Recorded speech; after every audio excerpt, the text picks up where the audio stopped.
নমস্কার বন্ধুরা, সকলকে পরিপাশা চ্যানেলে স্বাগত। আশা করি সকলে ভালো আছে। বন্ধুরা, সুপ্রিম কোর্টে এসএসসি চাকরি বাতিল মামলার দিন যেমন এগিয়ে এসেছে, ঠিক একইভাবে এই মামলাকারীদের জন্য একটা খুশির খবর যে মামলাকারীদের আবেদনকে মান্যতা দিয়ে তাদের মামলা শুনবে এবার প্রধান বিচারপতি চন্দ্রচূড়ের বেঞ্চ। সেই সাথে ইন সার্ভিস শিক্ষক শিক্ষিকাদের জন্য সুপ্রিম কোর্টে আলাদা করে এসএলপি ফাইল হতে চলেছে। সেই পুরো বিষয়টা নিয়ে আলোচনা করতে চলেছি একের পর এক, তাই সকলকে বলবো গুরুত্বপূর্ণ ভিডিওটি কোনোভাবে স্কিপ না করে পুরো বিষয়টাই দেখবেন এবং সকলকে অবশ্যই জানাবেন। প্রথমেই যে বিষয়টি আসছে যে নিয়োগ দুর্নীতি সহ একাধিক অভিযোগে গত সোমবার যে 2016 সালে নিয়োগের পুরো প্যানেল বাতিল করেছিল কলকাতা হাইকোর্ট, তার ফলে প্রায় 26,000 জনের চাকরি এক নিমেষে বাতিল হয়ে গিয়েছে। এই রায়ের বিরুদ্ধে সুপ্রিম কোর্টে আবেদন করেছে এসএসসি, রাজ্য সরকার এবং মধ্য শিক্ষা পর্ষদ একত্রে, এবং তার সাথে একই সঙ্গে আবেদন করেছে বিভিন্ন সংগঠন। এর মধ্যেই যে বড় খবরটি সামনে এসেছে যে এসএসসি চাকরি বাতিল মামলার সম্ভাব্য শুনানির দিনক্ষণ এগিয়ে এসেছে।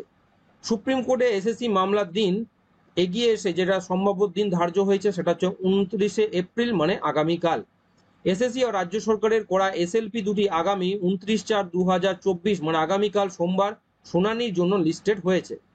এর আগে শীর্ষ আদালত সূত্রে জানা গিয়েছিল যে আগামী 3 মে শুনানির সম্ভাব্য দিন ঘোষণা করা হয়েছে, সেটি এবার এগিয়ে এসেছে।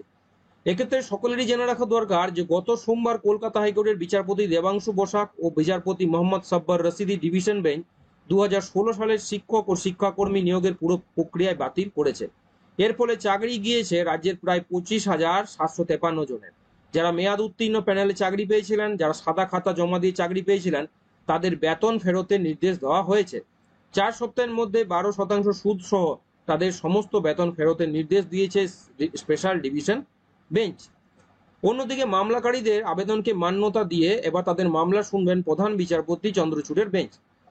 অত্যন্ত গুরুত্বপূর্ণ এই মামলার শুনবে প্রধান বিচারপতি DY চন্দ্রচূড়ের বেঞ্চ। প্রধান বিচারপতি DY চন্দ্রচূড়ের সঙ্গে থাকবেন বিচারপতি JB পাটদিওয়ালা ও বিচারপতি মনোজ মিশ্র। সূত্রের খবর, নির্ধারিত দিন অর্থাৎ আগামীকাল বেলা 12টা নাগাদ এই মামলার শুনানি শুরু হতে পারে। মামলাকারীর পক্ষ চেয়েছিল যে মামলার শুনানি যেন হয় প্রধান বিচারপতির বেঞ্চেই। গত শনিবার দেখা গিয়েছে যে মামলার দিনক্ষণ এগিয়ে এসেছে। সোমবার বেলা 12টা থেকেই শুনানি শুরু হবে বলে শীর্ষ আদালত সূত্রে। আগামী সোমবার সুপ্রিম কোর্টে এসএসসি মামলা শুনানি হবে এবং কলকাতা হাইকোর্টের রায়ে 2016 সালের যে 25,753 জনের শিক্ষক এবং অশিক্ষক কর্মী চাকরি গিয়েছে, তার আগামীকাল অর্থাৎ সোমবার সুপ্রিম কোর্টে এসএসসি মামলা শুনানি হবে বলে জানানো হয়েছে। কলকাতা হাইকোর্টের রায়ে 2016 সালের নিয়োগ প্রক্রিয়া পুরোটা বাতিল করে দেওয়ায় রাজ্যের 25,753 জন শিক্ষক অশিক্ষক কর্মীর চাকরি চলে যেতে বসেছে। তার রুখতে এবার বিশেষত যারা সঠিক যোগ্যতায় চাকরি পেয়েছিলেন, যাদের নিয়োগের বিষয়ে কোনো অভিযোগ নেই, তাদের চাকরি অক্ষুণ্ণ রাখতেই রাজ্য সরকার এবং the West Bengal central school service commission একযোগে সুপ্রিম কোর্টে স্পেশাল লিভ পিটিশন দায়ের করেছে। সোমবার তারই শুনানি হতে পারে বলে সুপ্রিম কোর্টের রেজিস্ট্রি সূত্রে জানা গিয়েছে। অন্যদিকে এই মামলার সঙ্গে যুক্ত হয়ে যোগ্য অথচ চাকরি হারাতে বসা শিক্ষক ও শিক্ষক কর্মচারীদের একাংশ সুপ্রিম কোর্টে আবেদনের প্রস্তুতি নিচ্ছে। সেই সূত্র ধরেই এবার যে বিষয়টি উঠে আসছে যে ইন সার্ভিস শিক্ষক ও শিক্ষকদের জন্য সুপ্রিম কোর্টে আলাদা করে এসএলপি ফাইল করছে শিক্ষক সংগঠন। নিয়োগ দুর্নীতি সহ একাধিক অভিযোগে গত সোমবার যে প্রায় 26,000 জনের চাকরি বাতিল হয়েছে। এবার দীর্ঘদিন যারা চাকরি করেছেন, তারা যাদের চাকরি কারো 20 বছর বা কারো আরো বেশি দিন অতিক্রান্ত হয়েছে, যারা নিজে হাতে তৈরি করেছেন অনেক ডাক্তার ইঞ্জিনিয়ার, সেই সমস্ত শিক্ষকদের বিষয়ে এবার বিষয়টা নিয়ে এগিয়ে এসেছে STEA। সেই সমস্ত শিক্ষক শিক্ষিকা যাদের হাতে অনেক অনেক ডাক্তার ইঞ্জিনিয়ার তৈরি হয়েছে, সেই ছাত্রছাত্রীরা এখন জানছেন যে স্যারের কিন্তু চাকরি আর নেই। কেউ বদলির জন্য, কেউ বা উচ্চতর স্কেলে উন্নীত হওয়ার জন্য পুনরায় স্কুল সার্ভিস কমিশনের পরীক্ষায় বসে 2016 প্যানেলভুক্ত হয়ে নতুন স্কুলে নিযুক্ত হয়েছিলেন। গত 22 এপ্রিলের একটা অর্ডারে তাদের সকলের চাকরি কিন্তু চলে গিয়েছে।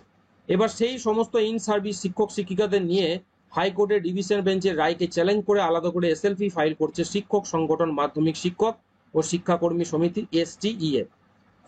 কলেজ স্কোয়ারের ত্রিপুরা হিতসাধিনী সভা হলে সারা রাজ্যের শিক্ষক শিক্ষিকারা জমায়েত করে ডকুমেন্টস জমা দিল STEA এর প্রতিনিধিদের কাছে। সই করেছেন সুপ্রিম কোর্টের ওকালতনামায়ও। প্রায় 4 শতাধিক শিক্ষক শিক্ষিকা আজ সেখানে উপস্থিত ছিলেন।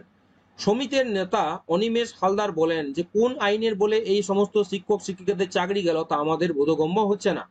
আমরা সকল যোগ্য প্রার্থীদের চাকরি ফেরানোর দাবিতে সুপ্রিম কোর্টে যাচ্ছি, কিন্তু এই সমস্ত ইন সার্ভিস শিক্ষকদের জন্য আলাদা করে একটা এসএলপি ফাইল করছি। আমরা মনে করি শুধুমাত্র এই বিষয়টির জন্য পুরো রায়ের ওপর স্থগিতাদেশ দেবে সুপ্রিম কোর্ট। এর ফলে ঘুরিয়ে অযোগ্যরা সুবিধা পেতে পারে। আমাদের সাথে যারা আছেন, যারা নিয়োগের ক্ষেত্রে 17 রকমের অনিয়ম যে হয়েছে তার কোনোটির সঙ্গেই যুক্ত নয়, তাদের সঙ্গে সমিতি আছে। যারা কোনোটির সাথে যুক্ত তাদের সঙ্গে কিন্তু সমিতি থাকবে না। এই মর্মে প্রত্যেকের কাছে একটা সেলফ ডিক্লারেশন সাইন করিয়ে নেওয়া হচ্ছে। এর ফলে একজন অযোগ্য চাকরি প্রার্থীও আমাদের মামলার দ্বারা কোনোভাবেই উপকৃত হবেন না বা কোনো সুবিধা পাবেন না। আগামীকাল দুপুর 12টা থেকে সন্ধ্যে 6টা পর্যন্ত, মানে আজকেই, এটা কিন্তু গতকাল ঘোষণা করা হয়েছে, মানে আজকেই রবিবার দিন দুপুর 12টা থেকে 6টা পর্যন্ত কলেজ স্কোয়ারে তাদের এই ক্যাম্প চলবে। সুতরাং বোঝাই যাচ্ছে যে রাজ্যে কিন্তু এই 26,000, প্রায় 26,000 চাকরি বাতিলের পর একের পর এক মামলা হয়েছে এবং হতে চলেছে সুপ্রিম কোর্টে। এবং এর মধ্যে যারা যোগ্য আছেন তাদের চাকরি বাঁচাতে এবার উঠে পড়ে লেগেছে মধ্যশিক্ষা পর্ষদ, শিক্ষক সমিতি সংগঠন সহ সারা রাজ্যে যে সমস্ত সংগঠনগুলি রয়েছে সেই সমস্ত সংগঠন। সকলের দ্বারাই কিন্তু সুপ্রিম কোর্টে কেস করার জন্য সকলের কাছে ডকুমেন্টস চাওয়া হচ্ছে এবং প্রত্যেকেই কিন্তু কেস ফাইল করছেন সুপ্রিম কোর্টে।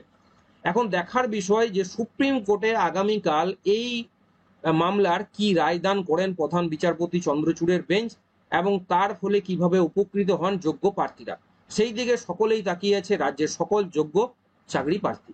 আসছি পরে ভিডিও নিয়ে। সকলকেই বলবো যারা চ্যানেল নতুন, চ্যানেলটিকে অতি অবশ্যই সাবস্ক্রাইব করবেন, নোটিফিকেশন বেলটি অবশ্যই অন করবেন, ভিডিওটি সকলের সাথে শেয়ার করবেন এবং ভিডিওটিকে অবশ্যই একটা লাইক করবেন। সকলেই ভালো থাকবেন, সুস্থ থাকবেন।